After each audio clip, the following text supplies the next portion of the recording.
Assalamualaikum warahmatullahi wabarakatuh. Jumpa lagi dengan Mauli dan Aki Channel. Pada hari ini hari Jumat tanggal 2 Oktober 2020, dan kita insya Allah akan keliling untuk salat Jumat, yaitu pada hari ini rencana di Masjid Chot Masjid Lung Bata.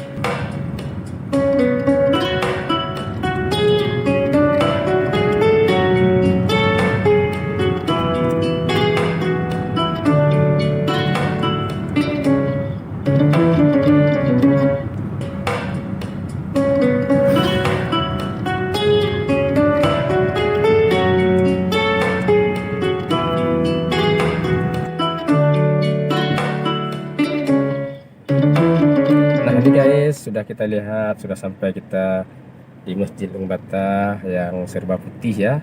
Bangunan-bangunan di sekitarnya juga banyak yang berwarna putih. Ya, putih itu kan suatu hal yang menarik. Sampai ke pintu gerbangnya juga warna putih. Masjid yang indah, serba putih.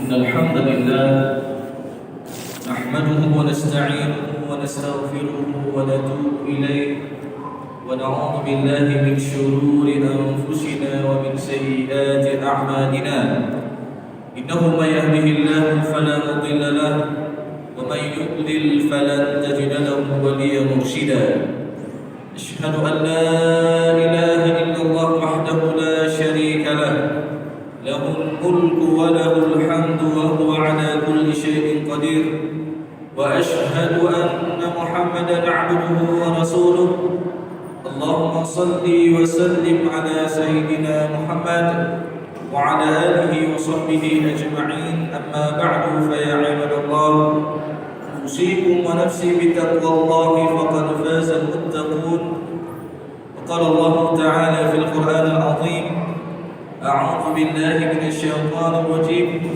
بسم الله الرحمن الرحيم يا أيها الذين آمنوا اتقوا الله حق تقاته ولا تموتن إلا وأنتم مسلمون وقال في آية أخرى إن المصدقين والمصدقات وأقرضوا الله قرضا حسنا يضاعف لهم ولهم أجر كريم صدق الله العظيم. Kaum muslimin sidang jamaah Jumat yang dimuliakan oleh Allah Subhanahu wa taala.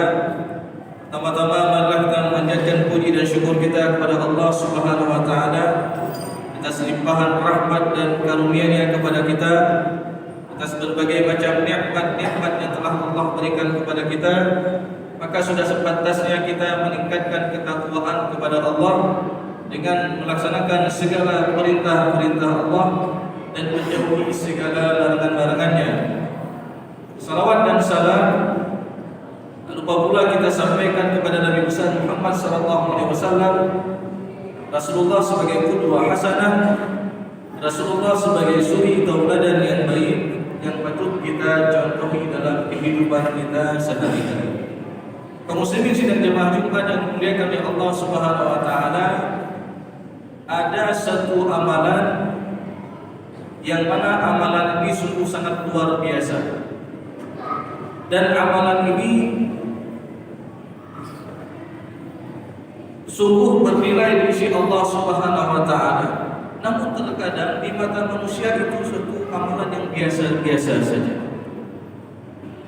Yang mana amalan ini juga Allah Subhanahu wa taala menyebutkan di dalam Al-Qur'an, ada orang yang ketika sampai ajalnya dia minta tanggung sama Allah. Dia minta tunda kematiannya untuk apa? Untuk mengerjakan amalan itu. Dan amalan tersebut adalah amalan sedekah. Dan jemaah yang dimuliakan oleh Allah Subhanahu wa taala, Allah Subhanahu wa taala berfirman di dalam Al-Qur'an surat Al-Munafiqun ayat ke-10, di mana Allah Subhanahu wa taala berfirman wa anfiqu mimma razaqnakum min qabli an ya'tiya ahadakumul maut fayaqula rabbi laula akhartani ila ajalin qarib fa asaddaqa wa akun minas salihin. Jadi Allah Subhanahu wa taala menegaskan dalam surah Al-Munafiqun ayat Allah perintahkan kita untuk berinfak. Wa anfiqu mimma razaqnakum, dari apa yang telah kami berikan rezeki kepada kalian. Min qabli an ya'tiya ahadakumul maut, sebelum datangnya kematian. Sehingga dia berkata, fa yaqulu rabbi laula akhartani ila ajalin qarib, ya Allah, tunggu sebentar kematian saya, ya Allah. Untuk apa? Fa asaddaqa, agar aku bisa bersedekah. Wa aku minas sholihin, dan aku bisa mengerjakan amal soleh. Dan tentu jamaah yang muliakan oleh Allah Subhanahu wa taala, kenapa Allah Subhanahu wa taala mengkhususkan penyebutan sedekah, padahal sedekah juga bagian daripada amal soleh? Tentu menunjukkan keutamaan amalan tersebut. Kan dia minta tangguh secara khusus kepada Allah untuk apa? Untuk bersedekah. Dan juga Rasulullah SAW dalam hadisnya mengatakan, "Idza mata ibnu Adam," ketika meninggal seorang anak Adam, terputus semua amal kecuali 3 perkara. Salah satunya adalah sedekah jariyah, sedekah jariyah yang diinfakkan selama dia hidup, pahalanya terus mengalir walaupun orang tersebut sudah meninggal dunia. Nah, oleh karena itu jamaah yang dimuliakan oleh Allah Subhanahu wa taala, sungguh banyak keutamaan daripada amalan sedekah. Bahkan tidak hanya itu, pahala-pahala kita pun dilipat gandakan oleh Allah Subhanahu wa taala. Sebagaimana ayat yang khatib bacakan tadi, innal musaddiqina wal musaddiqat, sesungguhnya orang laki-laki yang gemar bersedekah, begitu pula dengan orang perempuan yang gemar bersedekah. Wa aqradullaha qardan hasana, lalu dia memberikan pinjaman kepada Allah dengan pinjaman yang baik. Yudha'af lahum, maka Allah gandakan pahalanya. Wa lahum ajrun karim, dan baginya pahala yang banyak. Jemaah yang dimuliakan oleh Allah Subhanahu wa taala, tidak hanya itu, bahkan keutamaan kita bersedekah, tentu kita terhindar dari macam keburukan-keburukan. Mana Rasulullah SAW mengatakan, as-sadaqah tasuddu sab'ina baban min as-su', bahwasanya ketika kita bersedekah kepada Allah Subhanahu wa taala akan menutup 70 pintu daripada keburukan-keburukan. Bahkan tidak hanya itu jemaah yang mulia oleh Allah Subhanahu wa taala. Kalau ada di antara kita yang terkena penyakit, kalau ada di antara kita yang merasakan sakit, maka Rasulullah mengajukan tadawu, obatilah mardhakum, orang yang sakit di antara kalian, bisadaqah, dengan sedekah. Dan tidak hanya itu jemaah yang dimuliakan oleh Allah Subhanahu wa taala, tidak hanya keutamaan sedekah itu kita dapatkan untuk dunia kita, bahkan di hari akhir nanti Rasulullah SAW mengatakan, sab'atun yudhilluhumullahu fi dhillihi yawma la dhilla illa dhilluh, ada 7 golongan yang akan mendapatkan naungan di hari akhir nanti ketika kita semua dihalau di padang mahsyar. Matahari sangat dekat dengan kepala kita.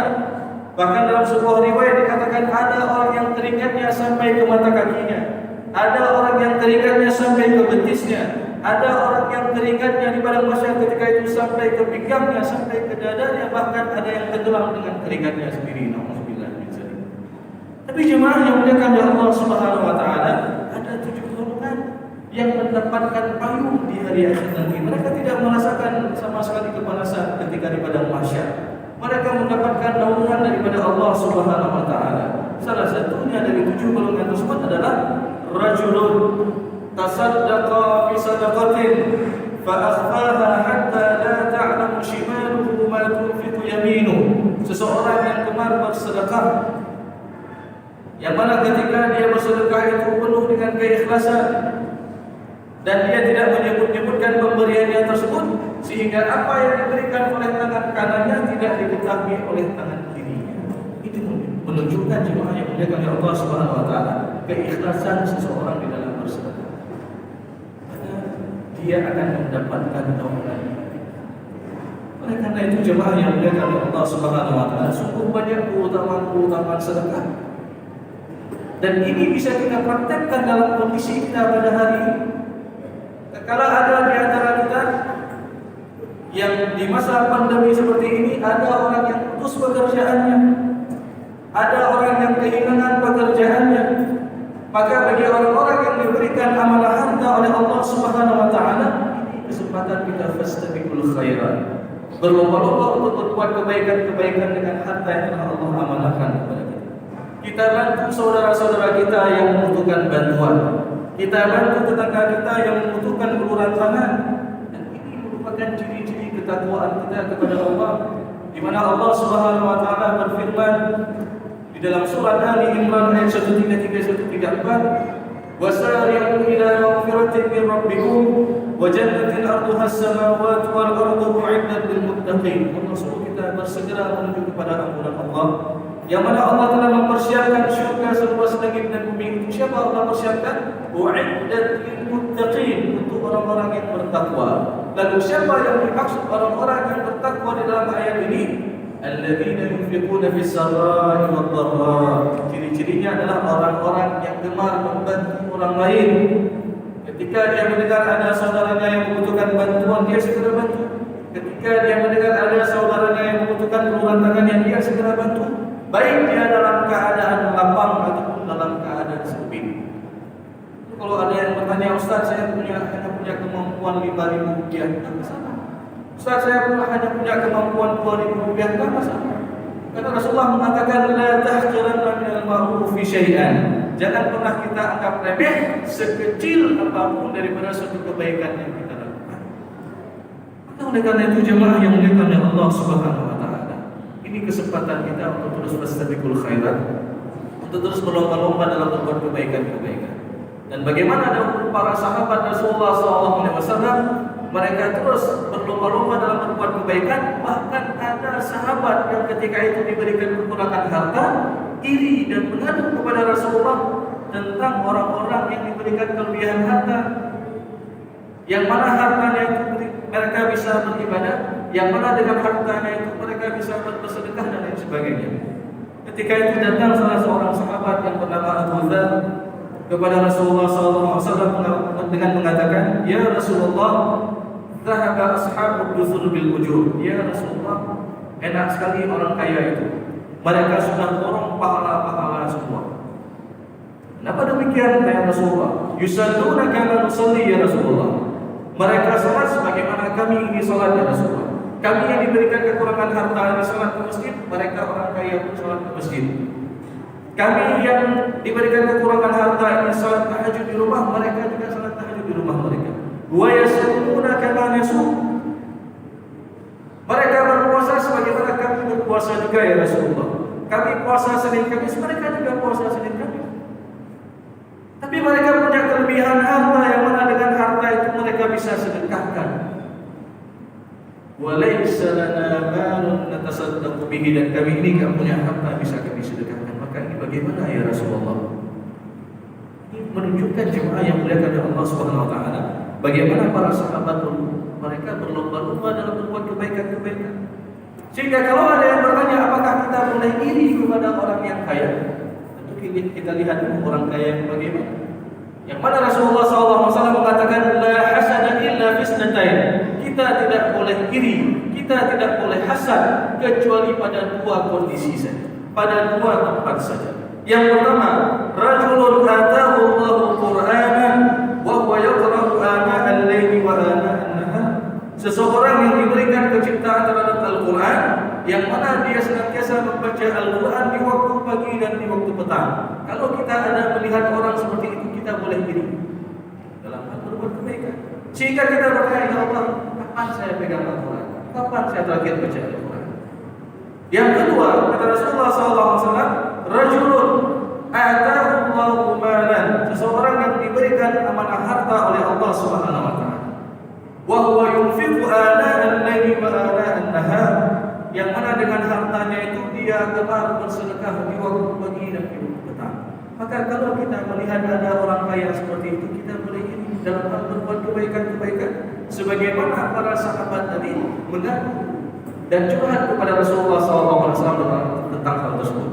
Lalu apa solusi yang Rasulullah berikan kepada sahabat yang datang tadi? Rasulullah mengatakan, "Ya Abu Dzar, wahai Abu Dzar, bukankah telah memberitahukan kepadamu, inna likulli tasbihatin sadaqah?" setiap tasbih yang kalian bacakan itu subhanallah, subhanallah, itu juga sedekah. Wa kullu tahmidatin sedekah, setiap bacaan tahmid alhamdulillah, alhamdulillah juga sedekah. Wa kullu takbiratin sedekah, setiap bacaan takbir Allahu akbar juga sedekah. Wa kullu tahlilatin sedekah, setiap bacaan tahlil la ilaha illallah, la ilaha illallah juga sedekah. Wal amru bil ma'ruf sedekah. Kita suruh orang berbuat kebaikan juga sedekah. Wan nahyu 'anil munkari sedekah. Sebaliknya ketika kita cegah orang berbuat munkar juga sedekah. Maka jemaah yang dimuliakan oleh Allah Subhanahu wa taala, banyak wasilah dalam rangka kita berlomba-lomba dalam berbuat kebaikan. Kita yang tak mampu bersedekah dengan harta kita, maka banyaklah berbuat baik, dan kita ajak orang lain untuk berbuat baik, ini juga sedekah. Oleh karena itu jemaah yang dimuliakan oleh Allah Subhanahu wa taala, di akhir tentu saja ada sebuah hadis Rasulullah SAW yang mengatakan, yaqulul 'abd, anak Adam itu akan berkata, mali, hartaku dan hartaku. Rasulullah mengatakan, dan tidaklah harta kalian melainkan ada 3 macam. Apa yang kalian makan itu akan habis. Apa yang kalian pakai daripada pakaian yang indah lama-lama akan rapuh, akan lesu. Apa yang kita simpan itu belum tentu jadi milik kita. Terkadang ada orang yang berbangga-bangga dia punya buku tabungannya sekian miliar, ratusan juta dan sebagainya. Itu belum tentu jadi milik kita. Kalau Allah tarik nyawa kita pada hari ini, tentu itu akan diburbutkan oleh para ahli warisnya. Tapi apa yang kita sedekahkan di jalan Allah, apa yang kita infakkan di jalan Allah, itu yang akan kekal, yang akan menemani kita di hari akhir nanti. Mudah-mudahan jemaah yang dimuliakan oleh Allah Subhanahu wa taala, ketika kita banyak-banyak bersedekah, ini menjadi asbab kita memperoleh kebaikan-kebaikan, dan pada akhirnya insyaallah ketika kita banyak-banyak bersedekah, tentu kita akan diwafatkan dalam keadaan terbaik pula, dalam keadaan husnul khatimah. Amin ya rabbal alamin. Alhamdulillah alladzi bi ni'matihi tatimmu shalihat wa bi fadlihi tatanazzalu al-barakat wal khairat wa bi tawfiqihi tatahaqqaqu al-maqasid wal ghayat. Ashhadu an la ilaha illallah wahdahu la sharika lah wa ashhadu anna Muhammadan 'abduhu wa rasuluh. Allahumma salli wa sallim ala sayyidina Muhammad wa ala alihi wa sahbihi ajma'in. Amma ba'du, fa ya ibadallah, usikum wa nafsi bi taqwallahi faqad faza al-muttaqun. Wa qala Allah ta'ala fil Qur'anil 'azim, a'udzu billahi minasy syaithanir rajim. Bismillahirrahmanir rahim. Ya ayyuhalladzina amanu taqullaha haqqa tuqatih wa la tamutunna illa wa antum muslimun. وقال في آية أخرى فخلف من بعدهم خلف أضاعوا الصلاة واتبعوا الشهوات فسوف يلقون غيا إلا من تاب وآمن وعمل صالحا فأولئك يدخلون الجنة ولا يظلمون شيئا. وقال رسول الله صلى الله عليه وسلم في حديثه كل أمتي يدخلون الجنة إلا من أبى. قيل من يأبى يا رسول الله؟ قال فمن أطاعني دخل الجنة ومن عصاني فقد أبى. صدق الله العظيم وصدق رسوله الكريم ونحن على ذلك من الشاهدين. بارك الله لي ولكم في القرآن العظيم ونفعني وإياكم بما فيه من الآيات والذكر الحكيم وتقبل الله منا ومنكم تلاوته إنه هو الغفور الرحيم.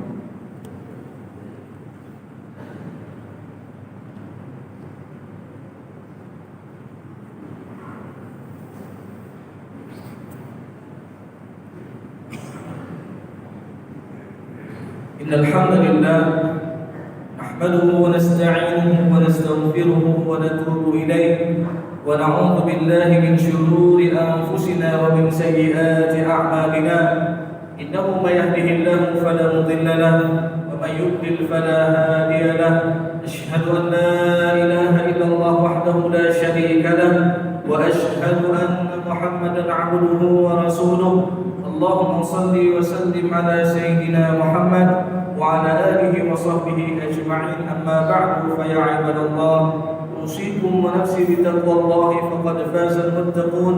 وقال الله تعالى في القرآن العظيم: أعوذ بالله من الشيطان الرجيم، بسم الله الرحمن الرحيم، إن الله وملائكته يصلون على النبي يا أيها الذين آمنوا صلوا عليه وسلموا تسليما. اللهم اغفر للمسلمين والمسلمات والمؤمنين والمؤمنات الأحياء منهم والأموات برحمتك يا أرحم الراحمين. اللهم أعنا على ذكرك وشكرك وحسن عبادتك. اللهم أوزعنا أن نشكر نعمتك التي أنعمت علينا وعلى والدينا وأن نعمل صالحا ترضى، وأصلح لنا في ذرياتنا إنا تبنا إليك وإنا من المسلمين. ربنا آتنا في الدنيا حسنة وفي الآخرة حسنة وقنا عذاب النار. عباد الله، إن الله يأمر بالعدل والإحسان وإيتاء ذي القربى وينهى عن الفحشاء والمنكر والبغي يعظكم لعلكم تذكرون. اذكروا الله يذكركم واعلموا أن الله يعلم ما تصنعون. أقيموا الصلاة.